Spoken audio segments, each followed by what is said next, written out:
Her fate is out of her hands. For more than a decade, Judith has had a transplanted kidney.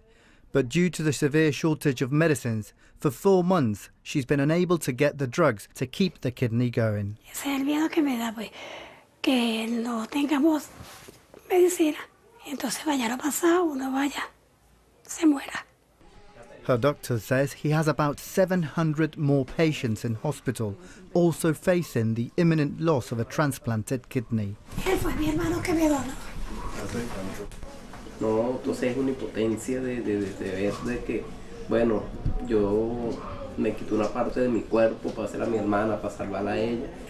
Y se supone que tú como gobierno debes prever, bueno, mira, aquí hay una medicina que no puede dejar de estar en Venezuela. For Venezuelans, the hunt for medicines is desperate. Most drugs are out of stock, and even when you find them, there's another problem. This person was looking for several types of medicines here, but she could only find this one. These are 2 boxes she needs per month, but it costed her 12 million bolivars, which means about a third of what she makes in a whole year.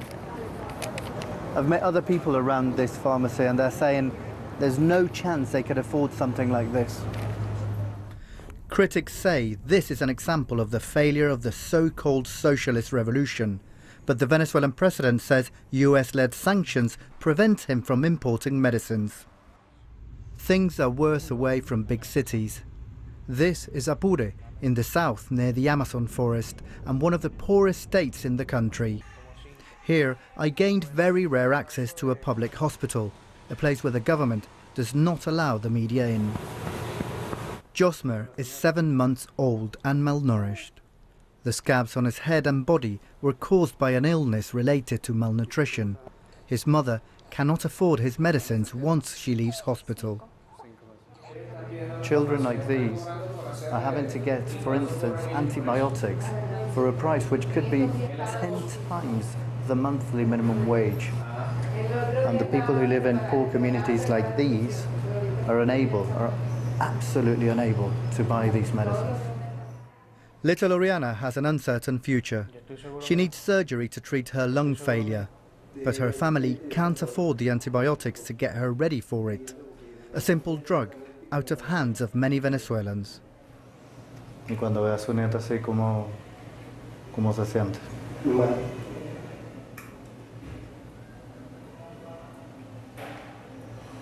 la tengo yo de chiquitica.